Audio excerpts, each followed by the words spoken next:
அசைவ உணவு வகையிலேயே அதிகமா விரும்பி சாப்பிடக்கூடிய ஒண்ணு கோழிக்கறி. அந்த கோழிக்கறிய பொன்னிறமா வறுத்து புதினா மசாலா எல்லாம் அரைச்சு கோழிக்கறியோட சேர்த்து கரைச்சு அதை கொதிக்க வச்சு நாட்டுக்கோழிக்கறி குருமாவா செஞ்சா அவ்வளவு அருமையா இருக்கும். இது சுட சுட பரிமாறினா சாப்பிடவும் சுவையா இருக்கும்.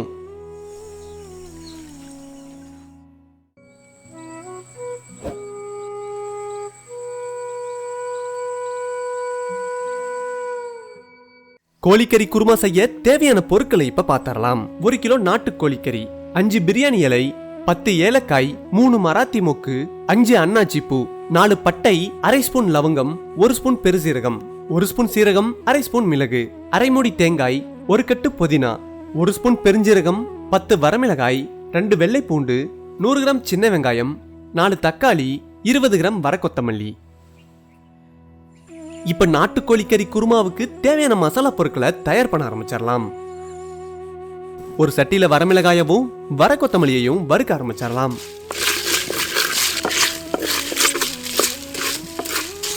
வறுத்த வரமிளகாய் கொத்தமல்லியை ஆற வச்சுட்டு ஏலக்காய், அன்னாசி பூ, மராட்டி மொக்கு இதெல்லாம் சேர்த்து வறுக்க ஆரம்பிச்சிடலாம்.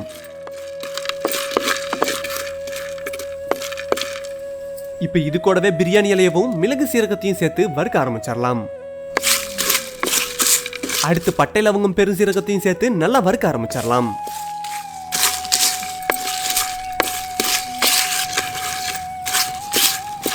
மசாலாக்களை நல்லா வறுத்துக்கிட்டாச்சு. அரைக்கிறதுக்காக அதையும் ஆற வச்சிடலாம்.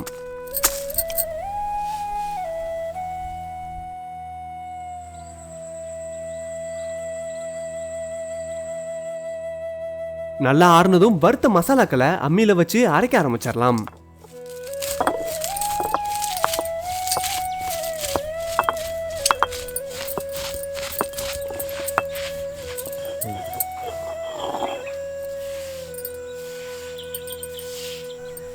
பட்டையில உங்க மசாலாவை நல்லா அரைச்சுக்கிட்டு இப்ப வறுத்து வச்சிருந்த வரமிளகாய் கொத்தமல்லிய அரைக்க ஆரம்பிச்சிடலாம்.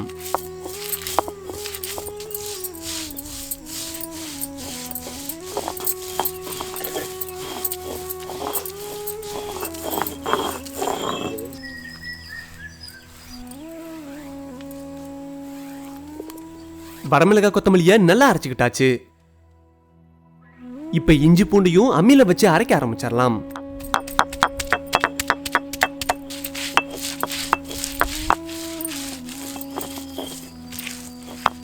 இப்ப அது கூடவே சின்ன வெங்காயத்தையும் சேர்த்து நல்லா அரைக்க ஆரம்பிச்சிடலாம்.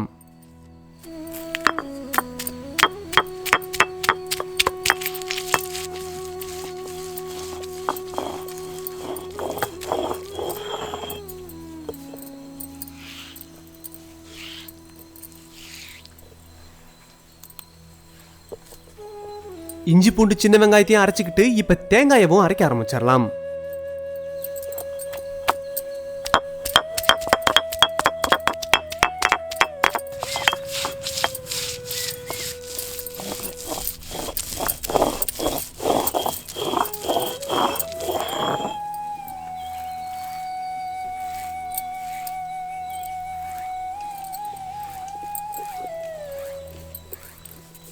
தேங்காய் நல்லா அரைச்சிக்கிட்டாச்சு. இப்ப புதினாவையும் அரைக்க ஆரம்பிச்சிடலாம்.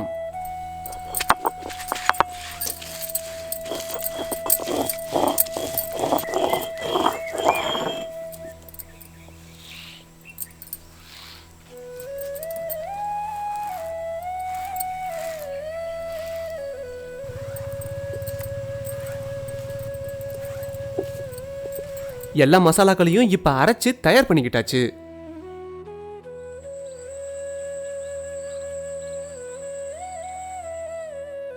இப்ப நம்ம எடுத்து வச்சிருந்த நாட்டுக்கோழி கறியை தண்ணி ஊத்தி நல்லா கழுவி எடுத்துக்கலாம்.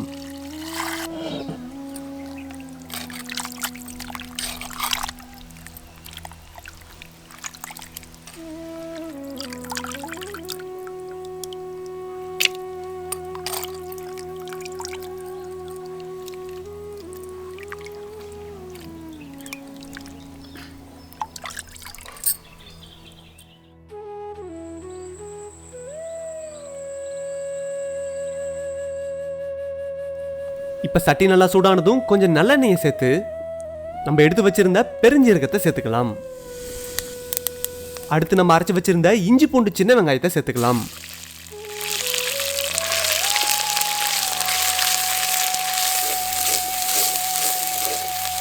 அடுத்து கொஞ்சம் கறிவேப்பிலையை சேர்த்துக்கலாம்.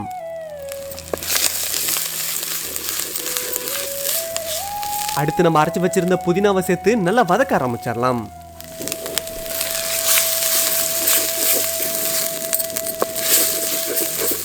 அது கூட இப்ப தக்காளியவும் சேர்த்து நல்லா வதக்க ஆரம்பிச்சிடலாம்.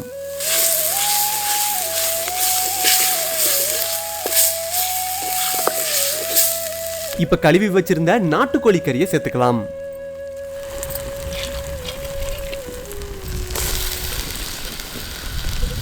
கறி கூட இப்ப கல்லுப்பை சேர்த்து நல்லா வதக்க ஆரம்பிச்சிடலாம்.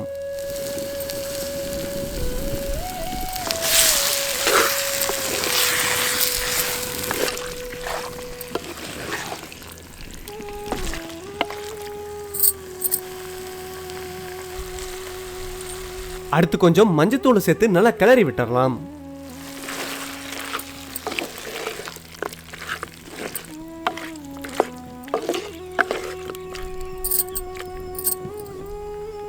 இப்ப நம்ம அரைச்சு வச்சிருந்த மசாலால 2 ஸ்பூன் அளவு கறியோட சேர்த்துக்கலாம்.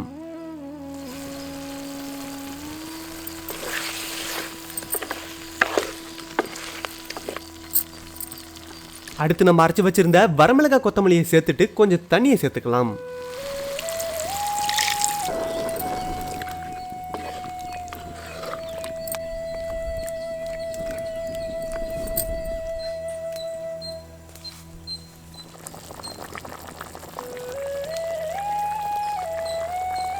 கறி நல்லா வெந்த பிறகு நம்ம அரைச்சு வச்சிருந்த தேங்காயை சேர்த்துக்கலாம்.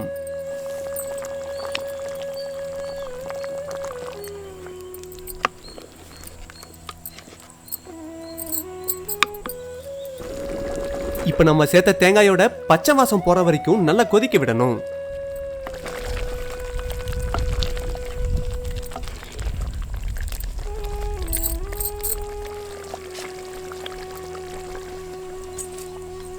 நாட்டுக்கோழி கறி குருமா இப்ப சாப்பிட தயாராயிடுச்சு.